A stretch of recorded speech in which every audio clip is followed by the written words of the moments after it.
All right, friends, thanks for tuning in. Today we're gonna put a new lock on our RV. This is the RVLock. It's a keyless handle.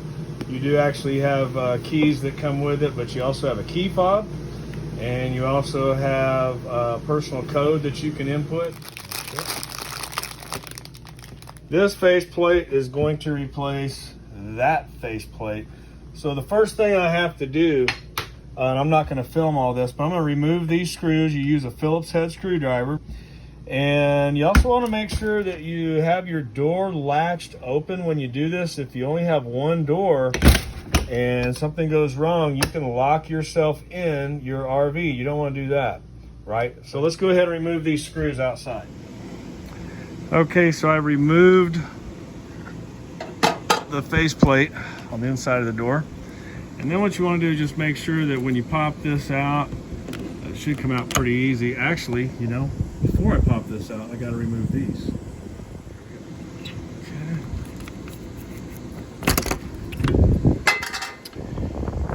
All right, so now we have a nice little hole here. Okay, so I've cleaned this up a little bit with my pocket knife. Okay, so now we're going to take this piece and we're going to slide it in from the outside into our hole. It's important, you want to make sure this, you pull this through and this fits in here nicely.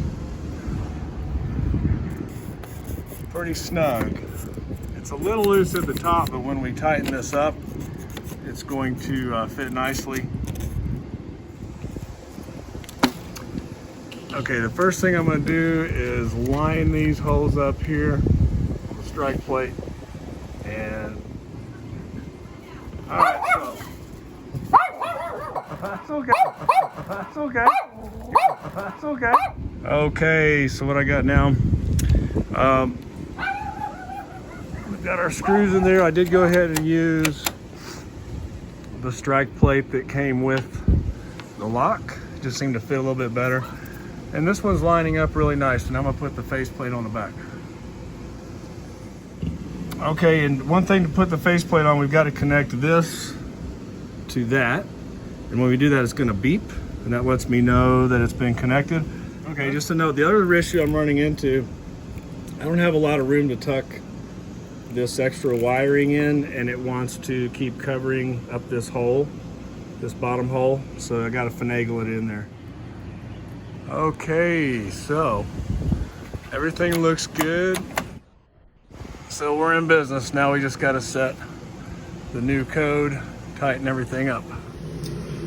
Okay, to set the new code, we just got to hold down the 8 button while holding down the lock button, then release both.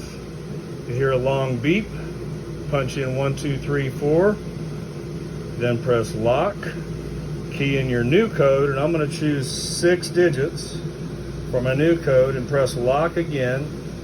Then key in the same code and again press the lock button, and a long confirmation beep confirms success. Here we go. And just a side note, I always make sure I got all my keys on me just in case I get locked out, because that would not be good. Here we go. Okay, so what I did was I held down the 8, held down the lock. After I did that, I put 1, 2, 3, 4, hit lock, 1, 2, 3, 4, lock, and then put my new code in, lock, new code in, lock, and I heard a long beep. So right now it's open. I'm gonna try my new code. Just punched in my new code. I hit lock, and it is locked. So now I'm gonna hit my new code and hit unlock. Okay, see, that worked. So, all right, so now we're gonna train the fob to recognize the lock. We gotta turn the switch to on the back of the handle, and that is right down here. So that's on. Okay, now we gotta hit the fob learn. Okay, what I had to do was hit the learn button, and then like the instructions say, I had to hold this lock button down just until it beeped. And now all I have to do, if I want to lock,